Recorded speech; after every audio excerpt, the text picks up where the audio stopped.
মাজার জিয়ারত ও মসজিদে নামাজ পড়া ছাড়া স্বাধীনভাবে রাষ্ট্রপতির কোনো কাজ করার সুযোগ নাই, বললেন ওলি। আগামী স্থানীয় সরকার নির্বাচনে এককভাবে অংশ নেবে বিএনপি, জানালেন রুহুল কবির রিজভী। বেসিক ব্যাংক পুনঃপ্রতিষ্ঠা চায় সরকার, নতুন ঋণে সতর্কতা। এসএসসির পুনর্নিরীক্ষণের ফল মিলতে পারে 10 সেপ্টেম্বর। ভোলায় কার্যক্রম নিষিদ্ধ আওয়ামী লীগের ব্যানারে 21 আগস্টের শ্রদ্ধাঞ্জলি। রহেলাপুর দাখিল মাদ্রাসায় কৃতি শিক্ষার্থীদের সংবর্ধনা। 1 সেপ্টেম্বর থেকে কুয়েতে ভিসার মেয়াদ বাড়ানোর সুবিধা বন্ধ। দর্শক, শুনছিলেন দিনের খবরের প্রধান প্রধান শিরোনাম, এবার বিস্তারিত। তার আগে আমাদের ইউটিউব চ্যানেল সাবস্ক্রাইব করুন এবং সব খবর পেতে ফেসবুক পেজ ফলো করে রাখার পাশাপাশি ওয়েবসাইট ভিজিট করুন। জামায়াতে ইসলামীর নেতৃত্বাধীন 11 দলীয় ঐক্যজোটের প্রার্থী এবং লিবারেল ডেমোক্রেটিক পার্টির চেয়ারম্যান কর্নেল অবসরপ্রাপ্ত অলি আহমেদ রাষ্ট্রপতি পদে মির্জা ফখরুল ইসলাম আলমগীরকে শুভেচ্ছা জানিয়েছেন। বৃহস্পতিবার এক সংবাদ সম্মেলনে তিনি এই শুভেচ্ছা জানান এবং দেশের মঙ্গলের স্বার্থে কাজ করার আহ্বান জানান। সংবাদ সম্মেলনে অলি আহমেদ বলেন, মির্জা ফখরুল ইসলাম আলমগীর সাহেবকে রাষ্ট্রপতি হওয়ার জন্য আন্তরিক ধন্যবাদ জানাচ্ছি।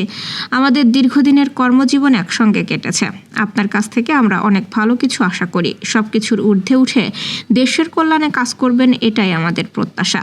রাষ্ট্রপতি পদ ও বর্তমান ক্ষমতার কাঠামো নিয়ে মন্তব্য করে অলি আহমেদ আরও বলেন, রাষ্ট্রপতির ক্ষমতা সম্পর্কে আপনারা সবাই অবগত আছেন। বর্তমানে বঙ্গভবনের ভেতরে 3টি মাজার ও একটি মসজিদ রয়েছে।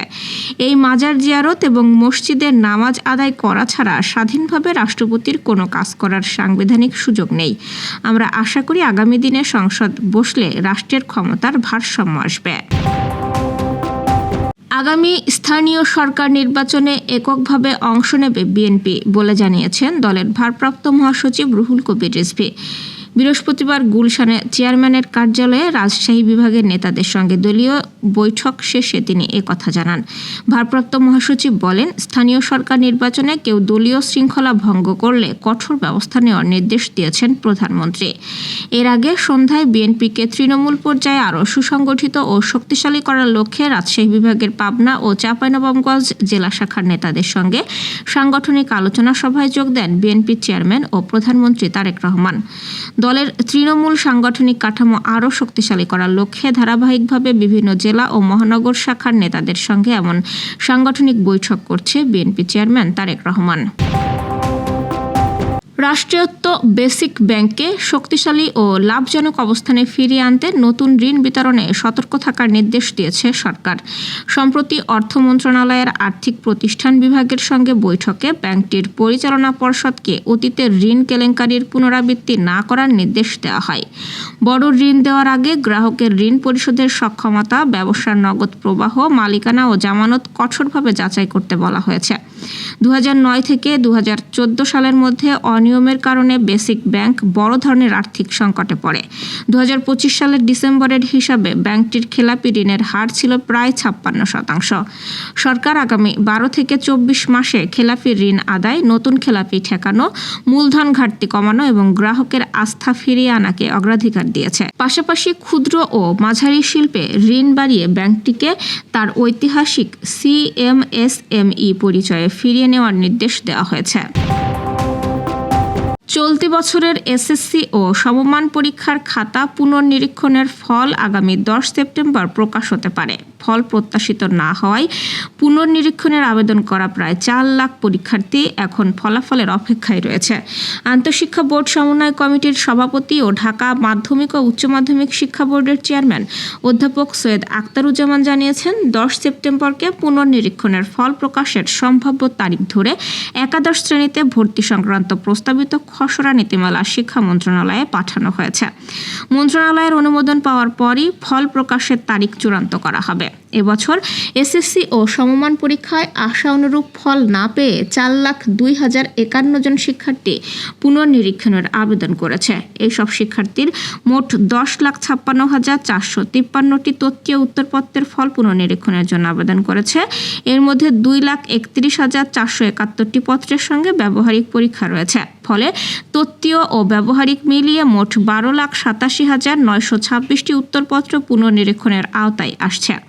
গত 10 আগস্ট এসএসসি ও সমমান পরীক্ষার ফল প্রকাশ করা হয়। ফল প্রকাশের পরদিন 11 আগস্ট থেকে পুনর্নিরীক্ষণের আবেদন গ্রহণ শুরু হয়, যা চলে 17 আগস্ট পর্যন্ত। বোর্ড ভিত্তিক হিসাবে সবচেয়ে বেশি আবেদন পড়েছে ঢাকা শিক্ষা বোর্ডে, আর যশোর বোর্ডে 28,862 জন 74,717টি পত্রের ফল পুনর্নিরীক্ষণের আবেদন করেছে।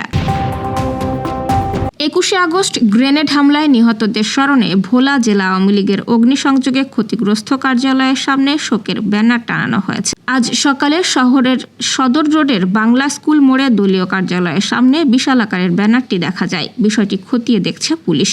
ভোলা জেলা আওয়ামী লীগের সদস্য এবং ঢাকা বিশ্ববিদ্যালয় ছাত্রলীগের সাবেক সাধারণ সম্পাদক ওমর শরীফের পক্ষ থেকে ব্যানারটি স্থাপন করা হয়েছে বলে জানা গেছে। তবে কারা এবং কখন ব্যানারটি সেখানে টানিয়েছে তা তাৎক্ষণিকভাবে নিশ্চিত হওয়া যায়নি। ব্যানারে লেখা রয়েছে, যতবারই হত্যা করো জন্মাবো আবার, দারুণ সূর্য হব, লিখব নতুন ইতিহাস।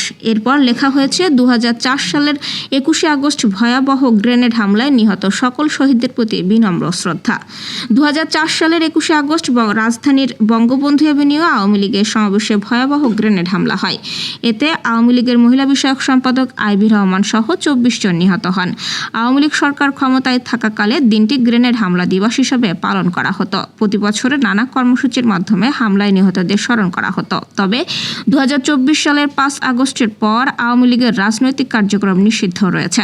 এর মধ্যে ভোলায় এবারই প্রথমবারের মতো জেলা আওয়ামী লীগের পক্ষ থেকে প্রকাশ্যে কোনো কর্মসূচির ব্যানার শহরের বাংলা স্কুল মোড়ে দলীয় কার্যালয়ের সামনে স্থাপন করা হয়েছে। ব্যানার স্থাপনের বিষয়টি নিয়ে ভোলা সদর মডেল থানার ওসি মোহাম্মদ মুনিরুল ইসলাম বলেন, বিষয়টি তদন্ত করে দেখা হচ্ছে। তদন্তের পর প্রয়োজনীয় আইনি ব্যবস্থা নেওয়া হবে। যশোর সদর উপজেলার রহেলাপুর দাখিল মাদ্রাসায় 2026 সালের দাখিল পরীক্ষায় জিপিএ পাস প্রাপ্ত ও উত্তীর্ণ কৃতী শিক্ষার্থীদের সংবর্ধনা এবং শিক্ষার মান উন্নয়ন বিষয়ক মতবিনিময় সভা অনুষ্ঠিত হয়েছে। আমাদের প্রতিনিধি ফরিদুজ্জামান জানিয়েছেন, বৃহস্পতিবার মাদ্রাসা প্রাঙ্গণে আয়োজিত অনুষ্ঠানে সভাপতিত্ব করেন মাদ্রাসার সুপার মাওলানা কোরবান আলী। প্রধান অতিথি ছিলেন মাদ্রাসার সভাপতি মাওলানা শিহাবুদ্দিন।